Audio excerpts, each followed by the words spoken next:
नमस्कार, मी करिश्मा. एलव्ही न्यूजच्या बातमीपत्रामध्ये आपल्या सगळ्या दर्शकांचे अगदी मनापासून स्वागत. आपण पाहत आहात एलव्ही न्यूज. आमचे मानसीराव भाऊ यांचं आणि सर्व संचालक साहेब आपलंही मी प्रथमतः धन्यवाद देतो, तुमचे आभार मानतो. गाव कोणाचं आहे, गाव तालुका कोणाचा आहे, त्याच्यापेक्षा इथं लोकप्रतिनिधी कोण आहे हे महत्वाचं ठरलं जातं. त्यामुळे तुमचे आभार मानणं माझं प्रथम कर्तव्य आहे. ह्या बँकेच्या ह्या शाखेनिमित्त निश्चितच ह्या पंचक्रोशीत लोकांना सगळ्यांना त्याचा लाभ होईल. शेतकऱ्यांना प्रत्येक ठिकाणी बँकेत जायचं तर इथली जवळची शाखा किंवा जिथं सभासद असेल नाही तर आपल्या मध्यवर्ती बँकेमध्ये जाऊन आपले व्यवहार करायला लागायचे. आणि त्या दृष्टिकोनातून ही बँक शेतकऱ्यासाठी एक मोठं एक भाग्य घेऊन आलेली ही बँक आता ही आपल्याला स्थापन झालेली आहे. बाळासाहेबांनी बँक कशी आणली याचा उल्लेख खासदारांनी केला, आपणही केला. म्हणून खासदार साहेब आपलंही मी अभिनंदन करतो, साहेब आपलंही अभिनंदन करतो की आपण एका छोट्या गावाला एवढी बँक आपण दिली. बरीच गाव अशी बाकी आहेत की मोठी गाव पण बाकी आहेत, तिथं पण बँका नाही आहेत.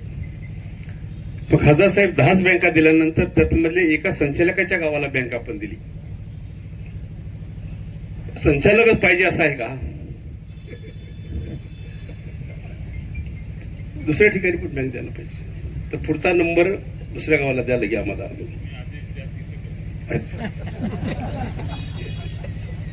एक तर प्रस्ताव मान्य झाला. आणि ह्या दृष्टिकोनातून ही बँक करत असताना मगाशी सांगितलं की 10 वर्षाचाच कालावधी असतो. 10 वर्षानंतर परत कालावधी मिळेल का नाही अजून ते गुलदस्त्यात आहे. परत बाळासाहेब वनमोरे कायदा झाला तर बाळासाहेब वनमोरे आहेतच आहे ना. हा, कायद्यात बदल झाला तर, नाही बदल झाला तर मग आहेच.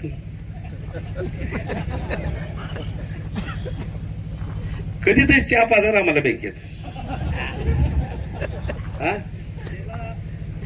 कधीतरी चहा पाजायला बोलवा ना आम्हाला. आम्हाला यायला पाहिजे असं नाही, पण कधीतरी चहा प्यायला बोलवा. बँकेचं साहेबांनी वाचून दाखवलं की किती ठेवी आहेत, किती फायदे झाले, काय फायदे झाले. साहेब ही बँक शेतकऱ्याची बँक आहे आणि शेतकऱ्यासाठी राबणारी बँक दिसते. थोडी मला खंत वाटली आज पुरारी पेपरमध्ये आज काय तर वाचलं मी थोडस, मला खंत वाटली. त्याच्या अगोदर एक गोष्ट घडलेली आहे तशीच, त्याचं मला वाटतं इन्क्वायरी चालू आहे सगळ्या. पण परत आणखीन तीच गोष्ट परत घडते असं त्यामध्ये अंदाजानं पत्रकारांनी लिहिलेलं आहे. आपण 8 वेळा मला वाटतं बजेट महाराष्ट्राचं म्हणले, 8 वेळा ना, 9 वेळा म्हणले, 11 वेळ झाले. त्यावेळी मी नव्हतो पण मागणं सोडलं मी, माझ्यापर्यंत मी हिसाब केला हो आहे ना. म्हणजे आपण महाराष्ट्राचं बजेट मानता आणि काही गोष्टी अशा जर बँकेत घडत असतील तर आपण थोडं लक्ष देणं ही कळायची गरज आहे. ही बँक शेतकऱ्याची, ह्या दृष्टीकोन आपण निश्चितच प्रयत्न करावेत. अशा बँकेच्या म्हटलं की पक्षानं जो अलाउन्स केलं, मुख्यमंत्र्यांनी अलाउन्सिंग केलं, वसुली 37%, 72%, 73%, 37% आली. साहेब हे मेंटॅलिटी प्रिपेरेशन आहे, त्यामुळे ते लोकांच्या मनात येतं, त्या पद्धतीने ते रचलं जातं. पण मुख्यमंत्र्यांनी शब्द दिलाय की कर्ज माफी होईल, किती तारखेपासून कशी होईल, किती पर्सेंटेज होईल याचा लवकरच निर्णय ह्या हप्त्यामध्ये या महिन्यामध्ये तुम्हाला मिळेल. त्यामुळे निश्चितच बँकेचं कर्ज परत लोक फेडतील आणि आपलं वसुली बऱ्याच एव्हरेजमध्ये पुढे जाईल. पण त्या दृष्टिकोनातून मला एक आग्रह करायचा आपल्याला, जसं आपण शेतकऱ्यांची वसुलीसाठी आपण आग्रह धरतो तसं बाकीच्या वसुलीसाठी पण आपण आग्रह धरावा. त्या वसुल्या जर केल्या तर बँक एकदम टॉपला जाईल. आता टॉपला आहे, बेटर आहे, ते बेस्ट होईल. ह्या दृष्टिकोन आपण प्रयत्न केला तर ते अभिमानास्पद राहील आपल्याला. आणि ह्या दृष्टिकोनातून ह्या बँकेची वसुली जी आमची मल्लीवाडीची आपली बँक झाली, ह्या मल्लीवाडीची वसुली चांगल्या टक्क्यानं मिळेल आपल्याला. आज इथं म्हैसाचं पाणी आले, बांधाला पाणी गेले, बागा झालेल्या आहेत, उत्पन्न वाढलेलं आहे. त्यामुळे निश्चितच शेतकरी कर्ज घेतलेलं कर्ज फेडायला कधी नाही म्हणणार नाहीये, कंजूसपणा त्यात करणार नाहीये, ही मला सांगायचं आपल्याला. ह्या बँकेच्या दृष्टिकोनातून काम करत असताना आज आपण इथं आलात, निश्चितच रस्त्याबद्दल आपण बोललात, पण असे रस्ते आमच्या तालुक्यात सगळीकडे झालेले आहेत. मला कोणीही नागरिकांनी उठून बसवा आमचा रस्ता राहिला आहे. त्यामुळे मेन रस्ते झाले, गावाला गाव जोडणारे रस्ते झाले, पालन रस्ते आम्ही सुरू केलेले आहेत, भरवाडीचे रस्ते आम्ही सुरू केलेले आहेत.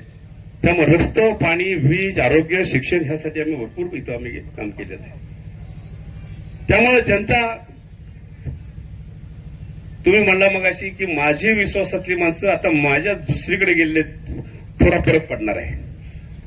त्यामुळे आपण काळजी करू नका. थोडासा फरक इकडचं तिकडचं इकडं, विश्वास अविश्वास होत जातो. पण खरंच तुमच्यावर प्रेम करणारा मी गडी एक आहे. तुम्ही ते वाक्य वापरलं की तुम्ही पालकमंत्री असताना आम्हालाही कधी दुरावा दिला नाही आहे. आमच्याकडून दुरावा झाला असेल, पण भाऊ तुमच्याकडे पालकमंत्री असताना आम्हाला दुरावा झाला नाही आहे. हेच प्रेम आम्ही ते दाखवलं तुम्हाला. तुम्ही आपला ऐसा आमचा ऐसा म्हणून दाखवला. त्यावेळी पक्ष बघितला नाही आम्ही. पक्ष बघायचा नसतो अशा वेळेला. म्हणजे ह्या सर्व गोष्टी बघत असताना निश्चितच तालुक्याचा, जिल्ह्याचा विकास करत असताना पालकमंत्री असू द्या, लोकप्रतिनिधी असू द्या, सगळ्या लोकप्रतिनिधी निवडून झाल्यानंतर परत सगळं बाजूला ठेवून खांद्याला खांदा लावून जिल्ह्याचा विकास कसा होईल, तालुक्याचा विकास कसा होईल. मी म्हणत आहे ही सगळी जनता माझी आहे तालुक्यातली नाही. जनता तुमची पण आहे, माझी पण आहे, विशालदादांची पण आहे, बाकी सगळ्यांची थोडी थोडी थोडी थोडी सगळी आहे. पण निवडणुकीच्या वेळी ती पारख करते कुणाला मतदान करायचं. बाळासाहेब वनवरे 3 वेळा माझ्यावर लढले, बरोबर आहे. आणि आता म्हटलं आता उमेदवार शोधायला लागेल तुम्हाला, असं वाटलं. पण असं नव्हतं कधीच. आम्ही असं विरोधात लढलो, पण पाहुणे होतो, पण कधी असं भाषणात उलट सुलट कधी आमचे शब्द कधी गेले नाहीत कुणाला. प्रेमान लढायचं, प्रेमान जायचं काम चालू झालं. आज मल्लेवाडीचं गाव बाळासाहेब वनमोहनचं आहे, आणि ह्या गावात मी कसं काम करू असं मी कधी म्हटलं नाही. आज कोटी रुपये, करोड रुपये आज गावाला मी दिलेले आहेत, विकासासाठी, कामासाठी दिलेले आहेत. बाळासाहेब, आपण सरपंच बिरपंच यांना विचारा, दिलेत का नाही पैसे? राजकारण आपण विकास पाहिजे. जी मतं आपल्याला पडतात त्या पदाचा माणसा ते जनता असते, जनतेसाठी आपण काम करणं काळाची गरज असते, त्या पद्धतीने आपण काम करतो. ह्या दृष्टिकोनातून पाटील साहेब 4 टर्म आम्ही इथे केल्या, आणि ती पण चांगल्या मतदेखील आम्ही निवडून देत गेलो. मागल्या वेळी आपण चर्चा केली, मागल्या वेळी मी एकटा इकडं, तुम्ही सगळे तिकडं, सगळे मिळून ताकद लावली तुम्ही. पण भाजपचं मीच होतो, या साईडला होतो. पण जनतेनं मला न्याय दिला. पक्षाला 96,000 मतं होती, 1,40,000 मतं झाली, मतं वाढली, आणि माझी मतं जनतेच्या आशीर्वादानं 47,000 लीडनं मिळाली. ही जनता विकासाच्या बरोबर राहते. त्यामुळे विकास हा माध्यम धरून काम करत असताना आज एक मोठी वास्तू, मोठी बँक आपल्या सेवेसाठी इथं आपण दिली. त्याबद्दल मी सर्वांचं, संचालकाचं, चेअरमनचं, साहेब, आपल्या सर्वांचं मी इथं धन्यवाद मानतो, आभार मानतो. निश्चित याचा उपयोग माझ्या जनतेला, माझ्या शेतकऱ्यांना होईल याची अपेक्षा व्यक्त करतो. आम्हाला सगळ्यांना इथं बोलवलं त्याबद्दल धन्यवाद देतो, आभार मानतो. बाळासाहेब, परत एकदा तुमचं अभिनंदन करतो. त्या असंच गावासाठी करण्यापेक्षा तुम्ही बँकेचे संचालक आहात, बाकीच्या गावासाठी पण आहात. त्यामुळे बँकेत सुरुवात तुमच्या गावापासून केली, त्याबद्दल तुमचं अभिनंदन. पण आता इथून पुढे दुसऱ्या गावामध्ये पण आपण काम करायचं, या दृष्टिकोनातून आपण काम करूया, एवढंच मी आपल्याला सांगतो. आल्याबद्दल सर्वांना धन्यवाद देतो. आपण सर्वजण जमलात, आभार मानतो. धन्यवाद. चालू घडामोडींचे अपडेट्स जाणून घेण्यासाठी आपल्या LV न्यूज चॅनलला सबस्क्राईब जरूर करा, लाईक करा, शेअर करा व कमेंट देखील करा. बेल आयकॉनवर प्रेस करा व नोटिफिकेशन्स मिळवा. पाहत रहा फक्त LV न्यूज. मुख्य संपादक विलास उत्तम लोखंडे.